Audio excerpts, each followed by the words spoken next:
Advocate.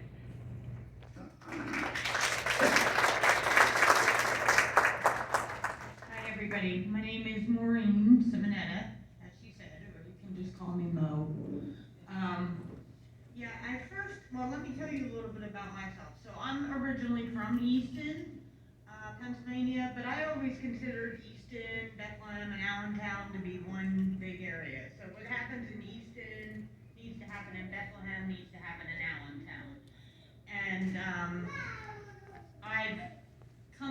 I've lived in Easton most of my life, but I moved away periodically to get my life straightened out. I had a problem with alcohol, and I fought with that and struggled with that for a long time. And I reached out for help in a lot of ways, but couldn't find the help that I needed.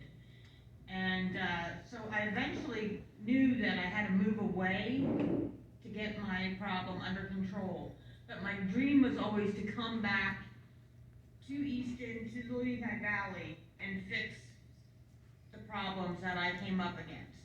And that's how I got involved with a group called EMI, which stands for Ending Mass Incarceration. I also work with LVJI, the Lehigh Valley Justice Institute. I work with the Easton Opioid Awareness Task Force. Even though I don't have an opioid problem, I figure, any kind of addiction is an addiction that we need to face and kind of treat in a better way. And I also work with Resilient Lehigh Valley, which deals with childhood trauma. So, and I found out that really most of my problems stem from childhood trauma and then just compounded from there. So I work in a lot of different community venues, and that's how I met Mark.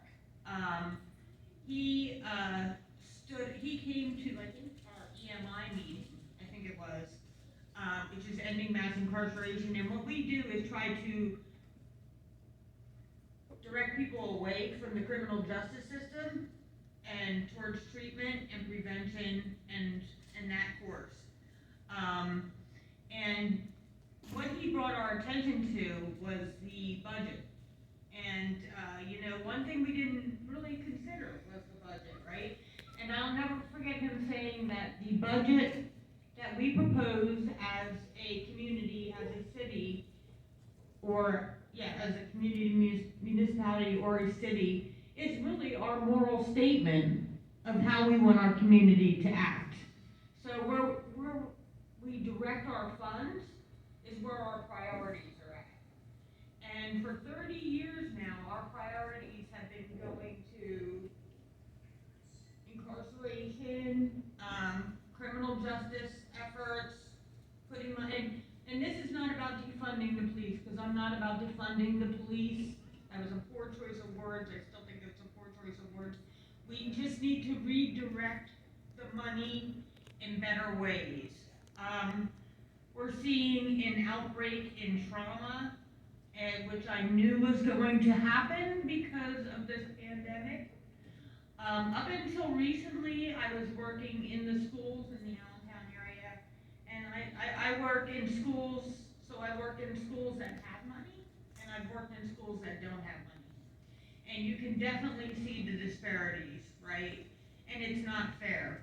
It's not fair. We need to put this money in good places, and Mark being a money guy, usually when I think of a money guy, we don't have much in common. It's like I'm talking to a computer geek. I just don't. It's like speaking a different language to me.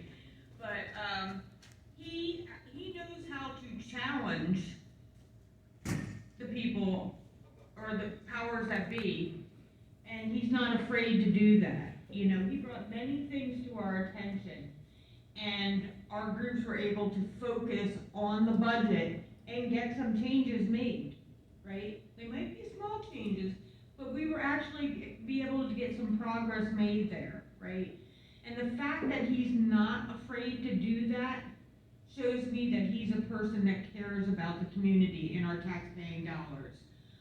If we, like to use like a metaphor, if we built, say the bridge on Hanover Street that goes over the river there, right? We build bridge and it keeps falling apart. Every year we have to keep paving potholes, but we keep pouring money into it, we keep doing the same thing. People would be mad, right? But that's what we're doing with our taxpayers' money, right? It's not being dispersed fairly, okay, to the whole community, right? Everybody deserves a piece of that pie. And some people more than others, right? Some people, more than others. So I feel like he has the gumption to stand up to the people that need to be stood up for, stood up to and stood up for. As far as state, Senate, and government and all that goes, I was telling Mark earlier, my father died when I was very young. He was a lawyer. He was a politician. He worked for HUD, Housing and Urban Development. He also worked for the Department of Transportation for the state of Pennsylvania, and I have pictures of him with President Kennedy. And at that time, that was like when politicians were kind of looked up to, right? We admired them.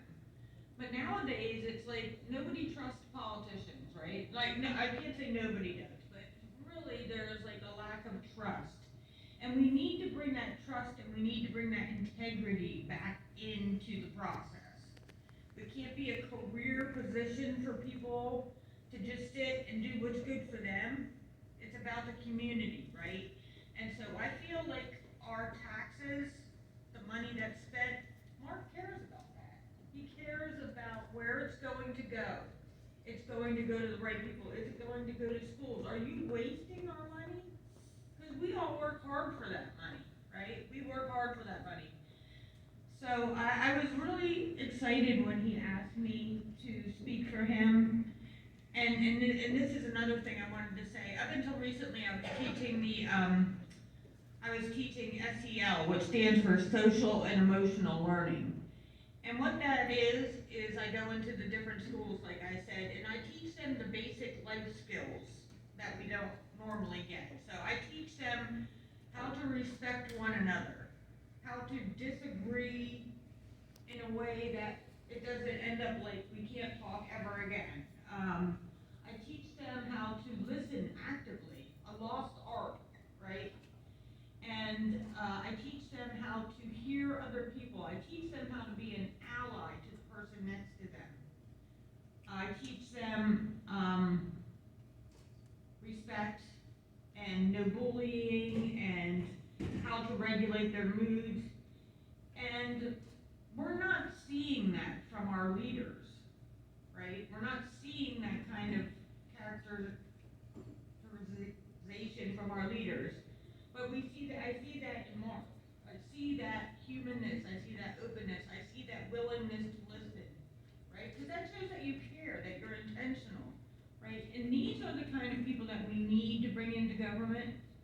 We need to bring into government. They need to be role models for our children and for the other people in our community. And I know that Mark is going to be that kind of person.